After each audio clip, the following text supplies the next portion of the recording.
Escape Academy Inspector training video. We're here in Springfield, Illinois. Now, if you're ever going to have a fire, should I always strap my propane tank to my fire escape exit? Absolutely. That's going to just help things, intensify.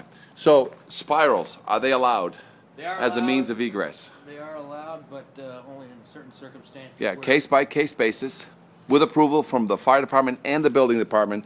And a lot of times it's because you have no means. Now, I don't know where the building line is, whether it's here, but I could have done a fire escape zigzag in here. But sometimes this wall and this street and this building, they all kind of own a piece. But now that it's here, it's got to stay here. Does it need to match the 100 pounds per square foot? Yes. And needs a paint job, right? So it's got rust going on it, but it needs a paint job. But let's take it at more importantly, let's take a look at the fire escape, whether or not it's properly attached back into the building and through bolted. It is. Actually, see all those rods coming out? Yeah, what about the bottom supports? Those are just pressure. You don't need them? I mean, I can put a bolt in there, but they're just pressure. They're solid. They're a one-piece solid.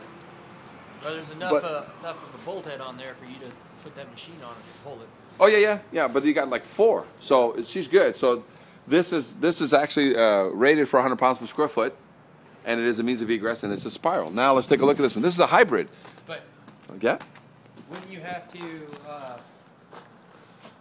still do a revamp on it because of all the rust? Well, yeah. I mean, you have to. You can't just paint it. No. You'd have to guarantee that you got welds in here, you got connections and rust coming in here. So yes, you would have to do the true bolt so that this thing is not going to slip and fall. Mm-hmm. Yeah, and you have to verify the welded connections here either through X-ray or through reinforcement. Okay, but it is a one-piece. It is a one-piece unit. You know what I'm saying? These pieces are all it's made out of one piece of steel and formed.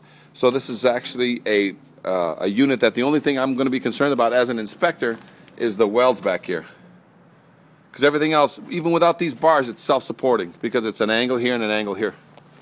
Okay? But it is going to be reviewed by a structural engineer or a fire escape engineer.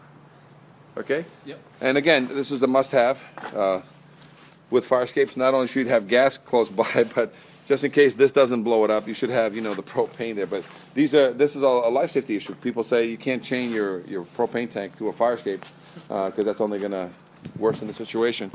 Let's take a look at this. This is called a hybrid.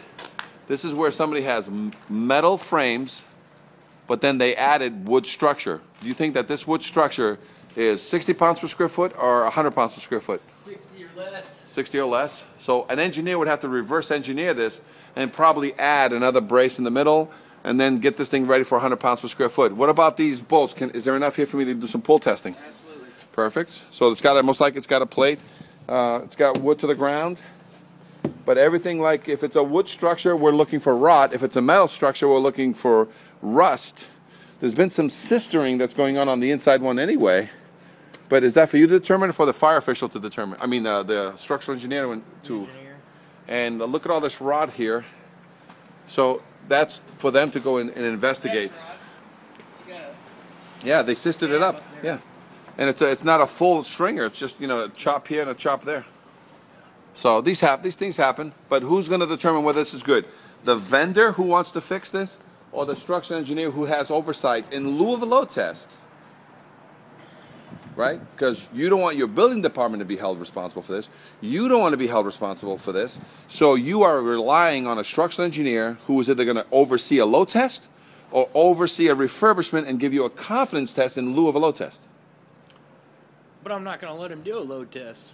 No. In lieu of a load. Meaning, even if you have an engineer, and you will have a guy that says, I'm going to load test it because I can do it for $500. You're like, I won't let you. Yeah. And I don't want you working in my town anymore because your inspection criteria is baseless. Right.